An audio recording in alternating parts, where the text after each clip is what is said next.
Well, ladies and gentlemen, let's take you straight to listening to what the president is saying.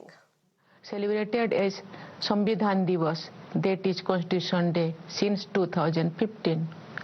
Republic Day is indeed a matter of collective joy and pride for all citizens. 75 years, someone might say, is only the blink of an eye in the life of a nation. No, I will say, not these past 75 years. This has been the time when the long dormant soul of India has awakened again, taking strides to regain its rightful place in the community of nations. Among the oldest civilizations, India was once known as a source of knowledge and wisdom. There, however, came a dark phase, and inhuman exploitation under colonial rule led to utter poverty. Today, we should first recall the brave souls who made great sacrifices to free the motherland from the shackles of foreign rule.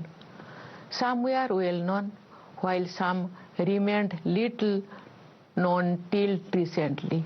We are celebrating this year the 115th birth anniversary of Bhagwan Birsa Munda, who stand as a representatives of the freedom fighters whose role in the national history is now being recognized in true proportions. In the early decades of the 20th century, their struggles consolidated in an organized nationwide independence movement. It was the nation's good fortune to have the likes of Mahatma Gandhi, Rabindranath Tagore, and Baba Saheb Ambedkar, who helped it rediscover its democratic ethos. Justice, liberty, equality, and fraternity are not theoretical concepts that we came to learn in modern times. They have always been part of our civilizational heritage. It also explains why the critics who were cynical about the future of the Constitution and the Republic when India had newly become independent were proven so thoroughly wrong. The composition of our Constituent Assembly was also a case testimony to our republican values. It had representatives from all parts and all communities of the country. Most notably, it had 15 women among its members, including stalwarts such as Sarojini Naidu, Rajkumari Amritkar, Sucheta Kripalani, Hansabin Mehta, and Malati Chaudhary. When women's equality was only a distant ideal in many parts of the world, in India, women were actively contributing in shaping the destiny of the nation. The Constitution has become a living document because civic virtues have been part of our moral compass for millennia. The Constitution provides the ultimate foundation of our collective identity as Indians. It binds us together as a family. For 75 years now, it has guided the path of our progress. Today, let us humbly express our gratitude to Dr. Ambedkar, who chaired the drafting committee, others distinguished members of the Constituent Assembly, various officers associated with, and others who worked hard and bequeathed us this most wonderful document. Dear fellow citizens, the 75 years of the Constitution are marked by an all-round progress of a young republic. At the time of independence and even later, large parts of the country had faced extreme poverty and also hunger. But one thing we were not deprived of was our belief in ourselves. We sat down to create the right conditions in which everyone would have the opportunity to flourish. Our farmers toiled hard and made our country self-sufficient. In food production, our laborers worked relentlessly to transform our infrastructure and manufacturing sector. Thanks to their sterling efforts, India's economy today influences the global economic trends. Today, India is taking leadership positions in international forums. This transformation would not have been possible without the blueprint laid down by our Constitution. In recent years, the economic growth rate has remained persistently high, creating job opportunities for our youth, putting more money in the hands of farmers and laborers, and also lifting more people out of poverty. The bold and far-sighted economic reforms will sustain this trend in the years to come.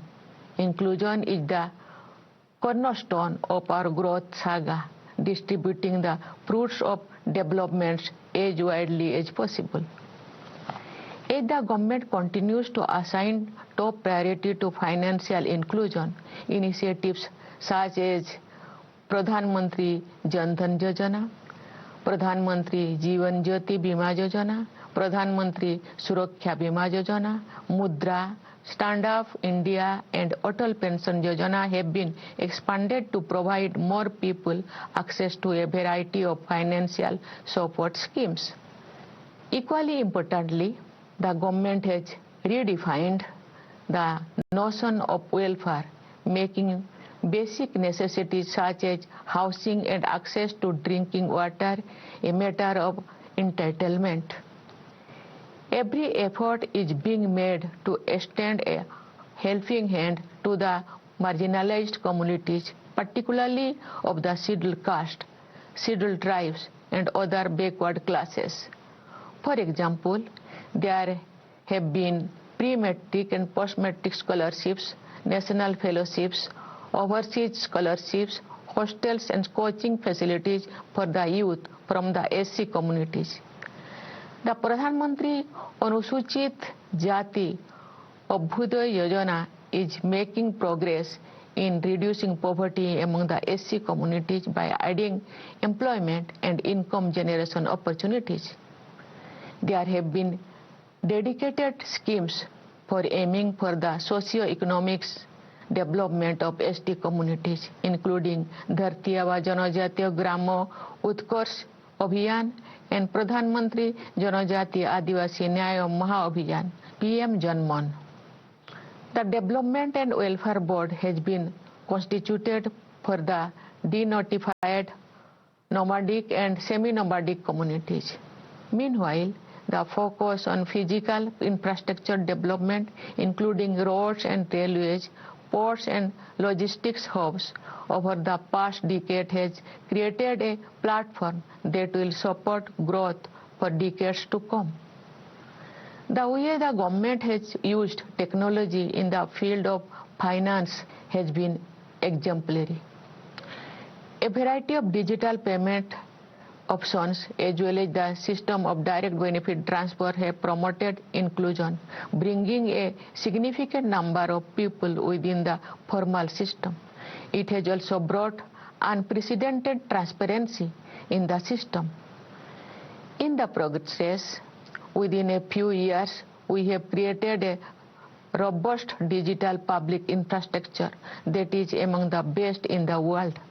The banking system has been in a healthy condition after a series of bold measures such as the Insolvency and Bankruptcy Code, effecting a substantial reduction in the non-performing assets of scheduled commercial banks.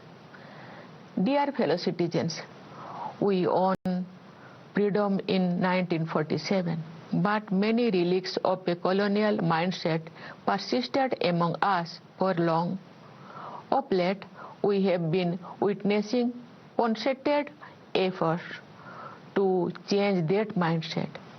Among the most noteworthy of such efforts was the decision to replace the Indian Penal Code, the Code of Criminal Procedure, and the Indian Evidence Act with the Bharatiya Nyaya Sanhita, the Bharatiya Nagarik Suraksha Sanhita, and the Bharatiya Sakshya Adhiniyam.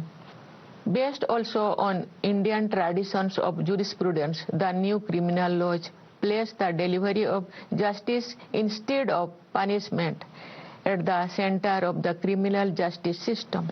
Moreover, the new laws grant top priority to countering crimes against women and children. Reforms of such magnitude requires an audacity of vision. Another measure that promises to redefine the terms of good governance is the bill introduced in Parliament to synchronize election schedules in the country. The One Nation, One Election plan can promote consistency in governance, prevent policy paralysis, mitigate resource diversion, and reduce the financial burden, apart from offering many other benefits. There has also been a fresh engagement with our civilizational heritage. The ongoing Mahakumbh can be seen as an expression of the richness of that heritage. An exciting array of initiatives is underway in the domain of culture to preserve and revitalize our traditions and customs. India is a hub of great linguistic diversity. In order to conserve as well as celebrate this richness, the government has recognized Assamese, Bengali, Marathi, Pali, and Prakrit as classical languages. This category already includes Tamil, Sanskrit, Telugu, Kannada, Malayalam, and Odia. The government is proactively promoting research in 11 classical languages now. I look forward to the completion of India's first archaeological experiential museum in Badnagar of Gujarat, being developed next to an excavation site that shows evidence of human settlement from around 800 BCE. The museum will bring together in one place a wide range of arts, crafts, and cultural elements from different eras. Dear fellow citizens, it is after all our young generation that is going to shape the India of tomorrow. Education, in turn, shapes these young minds. Therefore, the government has increased its investment in education and made every effort to improve every parameter related to this sector. The results so far are more than encouraging. The last decade has transformed education in terms of quality of learning and physical infrastructure and digital inclusion. For the medium of instruction, the regional languages are promoted at more levels. It is not surprising that there has been a notable improvement in students' performance. I am glad to learn that women teachers have played a crucial role in this transformation, since more than 60% of those who became teachers in the last decade are women. The expansion and mainstreaming of vocational and skilled education is a welcome development. This is also supplemented now by the scheme to provide our youth internship opportunities in the corporate sector. With a stronger foundation of the school-level education, India has been scaling new heights in various branches of knowledge, particularly in science, along with technology. For example, India stands sixth in terms of intellectual property filing in the world. We have consistently improved our ranking in the Global Innovation Index, moving from 48th position in 2020 to 39th in 2024. With rising self-assurance, we are increasing our participation in cutting-edge research with a series of initiatives. The National Quantum Mission aims to create a vibrant and innovative ecosystem in this new frontier of technology. Another noteworthy beginning is with the National Mission on Interdisciplinary Cyber Physical System, which plans to focus on several advanced technologies, including artificial intelligence, machine learning, robotics, and cybersecurity. These technologies were called futuristic till recently, but they are fast becoming part of our daily lives. The Genome India project has been not only an exciting venture in exploring nature, it is also a veritable defining moment in the history of science in India. Under its flagship program, the genome sequencing of 10,000 Indians have been made available for further research only this month. This path-breaking project will open new vistas in biotechnology research and also give a fillip to the public health care system. The Indian Space Research Organization has been taking giant leaps in space in recent years. This month, the ISRO once again made the nation proud with its successful space docking experiment. India has now become the fourth country in the world to have this capability. Our increasing confidence level as a nation are also reflected in the arena of sports and games, where our players have scripted thrilling success stories. Last year, our athletes made a mark in the Olympic Games. In the Paralympics Games, we sent our largest ever contingent, who came back with our best ever performance. Our chess champions impressed the world as our men and women won the gold at the FIDE Chess Olympiad. The achievements in the sports during the year 2024 were kept by D. Gukes, who became the youngest world chess champion. Supported by a great improvement in training facilities at the ground level, these sportspersons have made us proud with their winning drive and inspired the next generation to aim higher and higher. Our brothers and sisters living abroad have taken the best of our culture and civilization to different parts of the globe and have made us proud with their achievements in diverse fields. They have always considered themselves to be a part of the India story.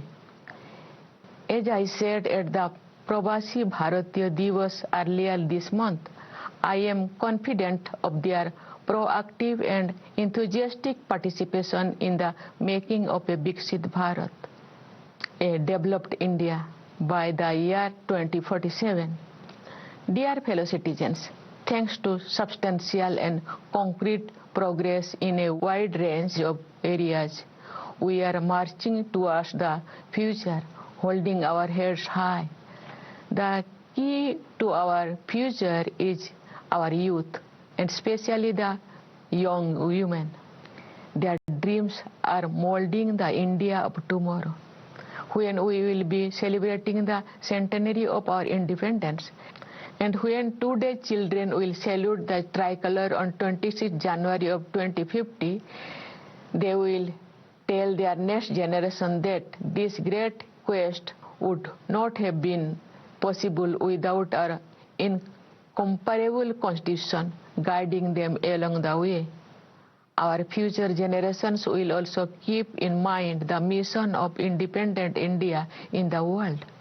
In the words of the father of the nation, Mahatma Gandhi, and I quote, "If Swaraj was not meant to civilize us and to purify and stabilize our civilization, it would be nothing worth. The very essence of our civilization is that we give a paramount place to morality in all our affairs, public or private." Unquote. Today, let us reaffirm commitment to strive to realize Gandhiji's dreams. His watchwords, truth and non-violence, will continue to remain relevant for the whole world. He also taught us that rights and duties are but the two sides of the coin. Indeed, the true source of right is duty. Today, we recall his relations in compassion too. Compassion not only for our human neighbors, but also for our other neighbors, namely flora and fauna, rivers and mountains. Each of us must contribute to the efforts to counter the global threats of climate change. There have been two exemplary initiatives in this regard. At the global level, India is leading a mass movement called Mission Lifestyle for Environment to inspire individuals and communities to be more proactive in protecting and preserving the environment. Last year, on World Environment Day, we launched a unique campaign, Ek Ped Maa Ke Naam, paying tribute to the nurturing power of our mothers as well as of Mother Nature. Its target of planting 80 crore seedlings was achieved ahead of the deadline. The world can learn from such innovative moves that people can adopt as their own movements. Dear fellow citizens, let me once again congratulate you all on the occasion of Republic Day. My congratulations to the soldiers guarding our borders as well as police and paramilitary personnel keeping it safe within the borders. My congratulations also to the members of the judiciary, the bureaucracy, and our missions abroad. My best wishes to you in all your endeavors. Thank you. Jai Hind, Jai Bharat.